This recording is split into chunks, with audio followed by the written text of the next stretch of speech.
Welcome to the Glow Up Girl podcast, the show where purpose meets inspiration. Each week, I sit down with incredible individuals who open up about their real life journeys, the wins, the setbacks, and the lessons in between. Whether you're navigating career moves, entrepreneurship, or personal growth, you're in the right place. I'm Kyra Mitchell Lewis, your host, and I'm so glad you're here. Let's glow up together. All right, happy Thursday, my friends. I hope everyone is doing well. I hope you're having a fantastic week. Today's episode is a special episode. We at Glow Up Girl are participating for the second time in Podcasthon, which is a global initiative where podcasts come together to spotlight organizations doing meaningful work in the world. And I'm really excited because our guest today is from Vote Run Lead, which is so in alignment with what we do here at Glow Up Girl. And this and this episode is dedicated to amplifying a cause that really aligns deeply with our mission, really of helping women to find their voice and step into their power. And that's exactly what Beth and the team at Vote Run Lead does. They really help women, they amplify women's voices by expanding leadership and civic power, by helping them to get into the political space, to get more involved in their local government, to take that step of deciding, if they want to be involved in building, policy, running for an office. So we're really excited to have Beth Peterson with us today from Vote Run Lead. And let's a little bit about Beth. She is a dedicated advocate for improving women's lives and amplifying their voices, with a particular focus on reducing poverty in rural Northeast Minnesota. She brings deep leadership experience across the political and nonprofit sectors, including managing political campaigns and serving as an elected city councilor in Minnesota. Beth currently serves as Senior State Director for Vote Run Lead in Minnesota, where she works to expand women's access to political leadership and civic participation. She is a founding board member of the Rural and American Indigenous Leadership Organization and remains deeply committed to community service and volunteers alongside her husband and children. Beth is continually inspired to deepen her understanding of the human experience through raising her four children. All right, well, I'm really excited for today's chat, so let's bring Beth into the show. All right, welcome back, and let's welcome Beth to the show. Welcome, Beth.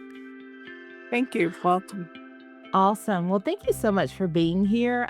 We are going to just dive on in, and let's get started first by having you tell our audience listening or watching who you are and what you do.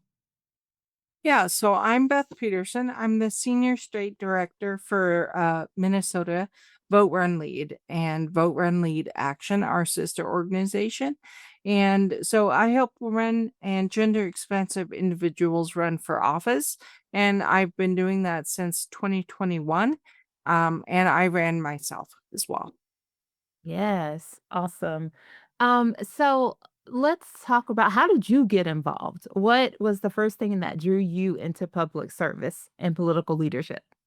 Yeah, so in 2008, I had young kids at home. I was in my 20s, and I watched as my local city council made decisions that affected my family.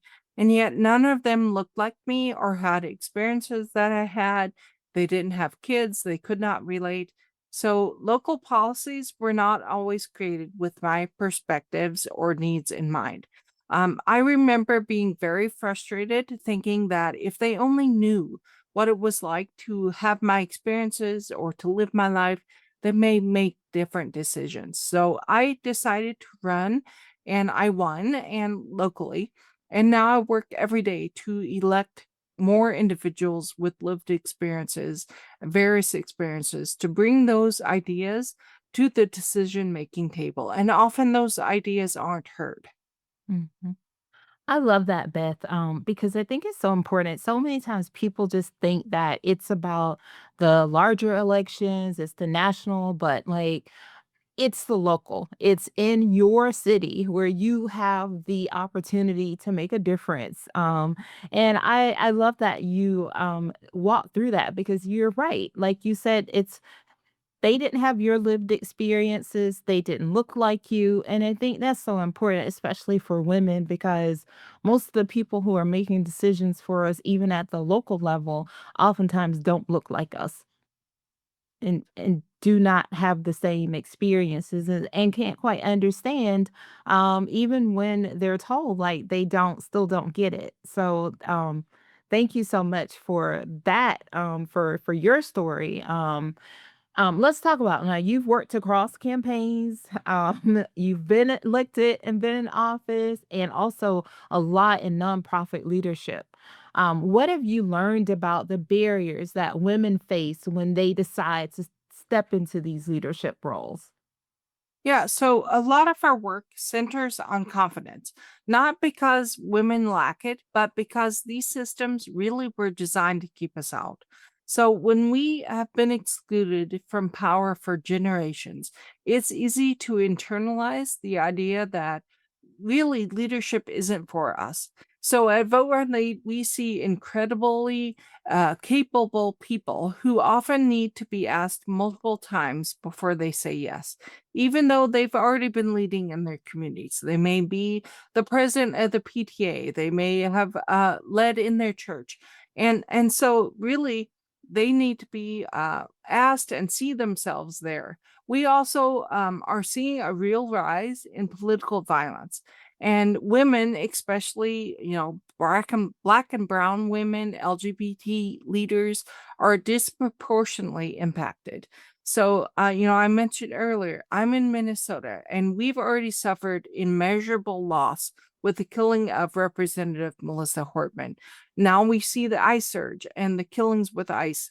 And recently, we saw the attack on Representative Ilhan Omar. That risk is not theatrical. It affects personal safety, families, and mental health, and it's something we take seriously. Yeah, and I appreciate you, bringing that, talking about that because obviously we are all in this world and we see the things that are happening and especially the things that are happening in your state. And like you said, from last year to this year and just seeing, the violence against women. I mean, which I obviously know that, you said, it's was confidence, right? Even though they have it, but right now it's probably violence and people just thinking that someone's going to retaliate against them because they're a woman or because they, are a black or brown woman or an LGBTQ woman. And it's really disheartening because there are so many women out there who are strong leaders and they can make a difference, a real difference in their communities. And it's like you said, if we're already faced with systems that were built to keep us out, from the start, now, like, what is that obviously is probably making your job a lot harder now. So, in this current climate, Beth, how are you approaching a woman to say who may be fearful, and saying like, "But yes, you still have a voice, and we need to hear it." What's that like for you? Yeah, these are real structural issues. And so, we've been doing some safety conversations. What does a safety plan look like for you, for your family, when you go to the grocery store, when you are out there at these uh, like Ilhan was, at these gatherings of people. What does that look like? And really, let's put some tangible things in place and let's have these conversations. So, really, our role is to meet women where they're at, build their confidence, connect them to community, build a network for them, and give them the tools and support they need to step into leadership. Mhm. Yes. So I know, as I just mentioned, and you've touched on, but just so because I think you never reinforce it enough, like the importance of why women should not only vote, but also, run for office and see themselves as decision makers and leaders. Yeah, so representation matters, not just at the ballot box, but in rooms where decisions are being made. We're asking women, especially, as we mentioned, Black, Brown, and LGBTQ women, to step into these systems where they were never designed to be, to fix them, to lead them, to make them more just. And while they do that every day, that doesn't erase the reality. The political structures we have are upheld by misogyny, racism, transphobia, and classism. So we are still grappling with centuries of systemic exclusion and harm. That's why at Vote Run Lead and our sister organization, Vote Run Lead Action, we exist to confront the truth, build real power, and equip women to run anyway. Not because the system is ready, but because we are. When women lead, policy priorities shift. Communities are better represented, and democracy becomes more accountable. Ooh, I love that. Um, I love that because I think you're right.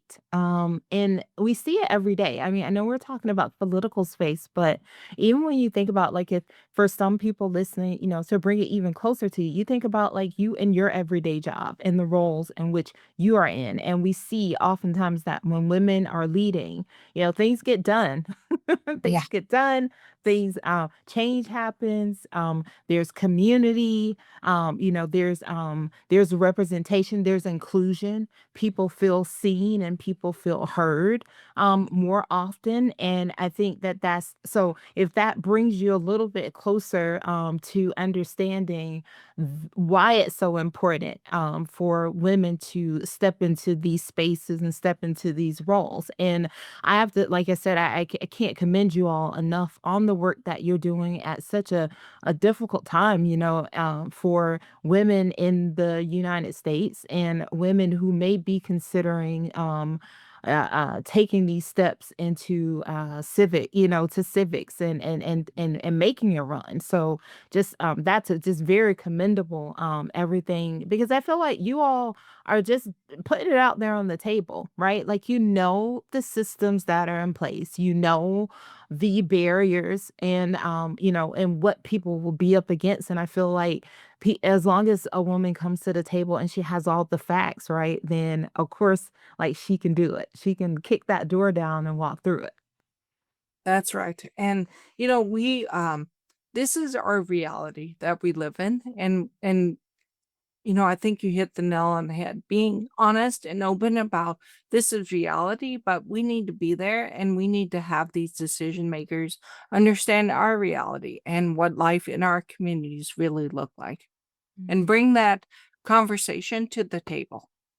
Yes, yes. So how does expanding women's access to leadership directly connect to economic opportunity? We know what it could look like in policy change and then long-term community well-being. Yeah, so when women are in power, and we mentioned this already, policies make families' lives work. Mm. So we can center caretaking, we can center reproductive justice, wage equity. Without those conversations, our policies fall out of step with the realities of today's economy, what actually keeps communities moving. So, women lawmakers also bring different spending priorities and more collaborative approaches to governance. They are more likely to invest in education, healthcare, childcare, and those are investments that drive long term economic stability, upward mobility, and healthy communities for everyone. So, gender imbalance in leadership isn't just a justice issue, it is an economic one because real these are real consequences, sorry, for families and local economies. Yes. Yes, it is, and we see that. I mean, we've seen that shift in over the last few years and just in women's health and women's rights and like, our rights are being stripped down or just the fact that women, do not make fair wages in comparison to men. And these are moments where you need women to be at the table who have the experience and the leadership to speak on behalf of other women. Because I mean, and I'm, obviously my male listeners out there, I'm not saying that you are not sensitive or that you all who are listening or watching us are not sensitive to, to women's rights or women's needs. But when you are, as Beth mentioned very early on, the first thing she said, lived experiences. It is really hard for us to even try to explain to you how it feels, to show up, say, for example, to show up in a job in corporate America every day and work just as hard as or if not harder than someone who maybe looks different than you, and then to not make the fair wage that the other person is making. Yeah, and we're 51% of the population, so I appreciate, all genders, but we should be 51% of the decision makers because, like you said, and like, we've shared what we experience and what we see in the communities, even being caregivers, being expected to caregive at our elders while we're caregiving to young people, um, is different than other people see. Mhm, mhm. I agree. And so Beth, I want to talk about when you all get to a place to where you obviously see women who care deeply about issues, but they don't see themselves in politics. Like, how does Vote Run Lead help women, and how do you even determine who is someone that may be a good fit to run for office? But how do you recognize them? And then how do you, get that process started? So, like, how do you find the people that you work with? Yeah, so we have conversations. We're really in community with Mhm, individuals, but we like to say run as you are. So, the visibility, the authenticity, that is a superpower, and that is what makes people individuals perfect for office. And visibility is what matters, and it's permission to others to do it as well. So when women and gender expansive people lead, especially in public office, they change the narrative about who belongs in power. We are seeing leaders who look like us and share our lived experiences. That expands what's possible, not just for individuals, but for communities. So we have those conversations in communities. What does your area look like, and how can you be involved? And when leaders are in the room, those issues are not pushed aside, so you can talk about childcare, reproductive justice, mhm, economic equality, those things that mhm, really deserve attention. And we do that through one-to-one coaching, trainings, ongoing conversations that help candidates and even campaign managers recognize that, yes, this is for me. mhm. Awesome. And what mindset shifts do you believe are most important for women who want to lead, but they feel uncertain about, where or how to begin? Yeah, so, it's easy to watch decisions being made that don't reflect our values, especially right now, and think if policymakers understood what my life was like, they'd make different choices. So, one of the most important mindset shifts is realizing that what you have experienced, what your life is, isn't a barrier to getting into leadership. It's what makes you the most qualified for that job. We need people just like us at the decision making tables.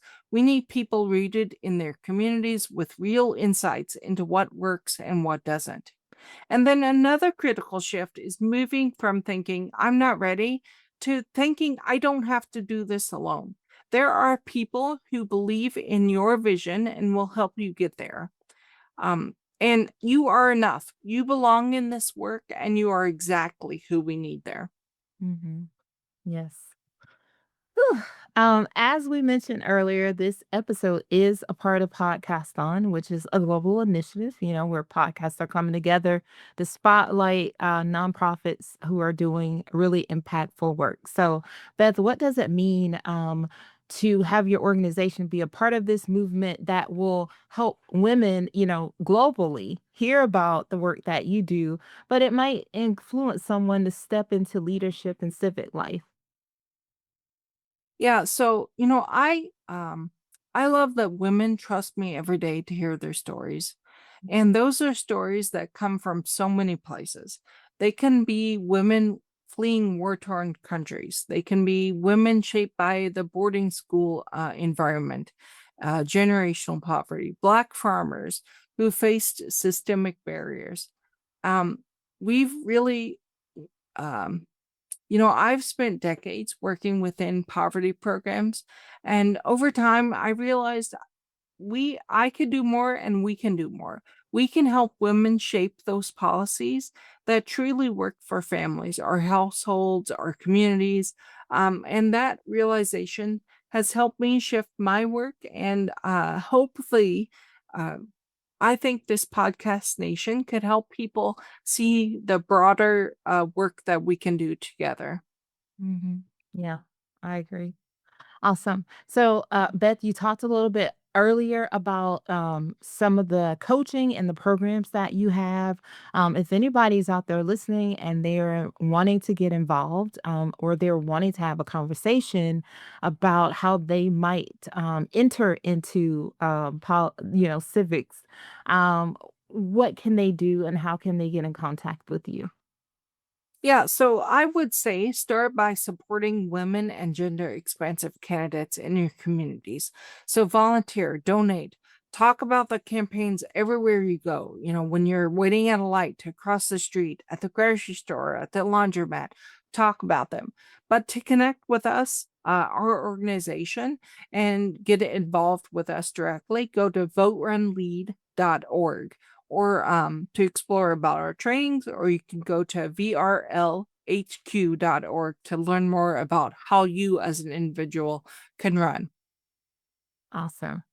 All right. I just want to say, like, I really appreciated the time with you today and the work that you're doing, and definitely the state of Minnesota and the people are deeply in my thoughts and prayers every day, as well as, obviously our country. So I really appreciate you. I know there's a lot happening, so I really appreciate you taking time to spend time with me. So that we can share, because this is important and this is important for women. I'm really excited in my town, and I live outside of Atlanta in suburbs in South Fulton, and we just recently elected our first woman mayor, and she also happens to be an African American woman. So it's so amazing to see. And she started out as a congresswoman in our city. And so to see her, and to see the work that she was doing along the way. And I think, like Beth said, it's when you can see it happen in front of you with the woman, because like she was a woman who was in corporate, she worked in corporate America, and then she decided to serve, and then now here she is. Now she is working as our mayor. And I mean, she was everywhere talking to people. She wanted to understand what people were going through and what was important to us in this community. And her door's still been open. I mean, I was fortunate enough to interview her last year, before her runoff, but her door's still been open to me to talk about how I can get involved in the community and how I can have an impact. And I will tell people, like, even if you're not going to even if you don't think you're ready to run, like Beth said, like, support the candidates in your community. Learn more about what's important for you and your family. And I think for me, like, with each year from like 2020, I've gotten more involved in, what's been happening and in my community, and donating to help organizations, donating to candidates, and just, making sure that, I'm supporting, because you can't sit on the side. So whether you feel like you're a person who maybe is ready for that, but don't sit on the sidelines. Like, we really can't afford it. We can't afford it as women, for one. And, me as a minority, we definitely can't afford it as, minorities to sit on the sideline and do nothing.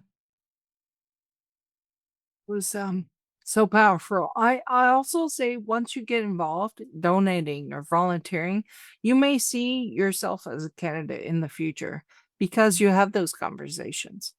Yeah. Yeah. So, Beth, before I let you go, I'm going to ask you one last question. Okay. And it is really, what are three things you'd like people listening or watching to take away from our conversation today? Yeah, so I think the first one is you are enough. We need you in office. We need you making decisions that reflect real experiences in our communities. I would also say your perspective matters. So, without those experiences at the table, the right conversations and the right policies are not happening. They're not being made. So, please get involved. And then the third thing is you don't have to do this alone. So, Vote Run Lead and our sister org has the tools to support you, from one-to-one conversations to trainings to deep learning library at our vrlhq.org, even data about running for office, being in office, being an elected leader. So you are not alone in this work. So I love that. Well, everyone, make sure you check out Vote Run Lead. The links will be in the show notes. Just learn more, get out there, educate yourselves, and women, go there. Take a small step if you feel the urge, because a lot of times, like, if you feel it on the inside, like, and you feel that urge to do something, like, just take a step, have a conversation. It's just like talking to Beth today. Like, can you imagine a conversation with Beth? Like, and more people like her that would be working with you through the organization. Like, just have conversation first, and just start. So, Beth, thank you. Thank you again. You can always come back and share with us in the future. Thank you. Thank you for this opportunity. All right. Stay tuned, everyone. All right. Welcome back. And I want to thank Beth again today for joining the show and for just sharing her heart, her leadership, and the important work of Vote Run Lead. You can find out more about the work that they do in the show notes. As a reminder, this episode is part of Podcasthon, a global effort to use podcasting as a force for good by amplifying nonprofits and causes making a real impact. If today's conversation resonated with you, I encourage you to learn more, get involved, or simply share this episode with someone who needs to hear it. If you'd like to learn more about Glow Up Gyrl, make sure you visit our site at glowupgirl.com. You can sign up for the newsletter to receive tools, insights, and inspiration for your glow up journey.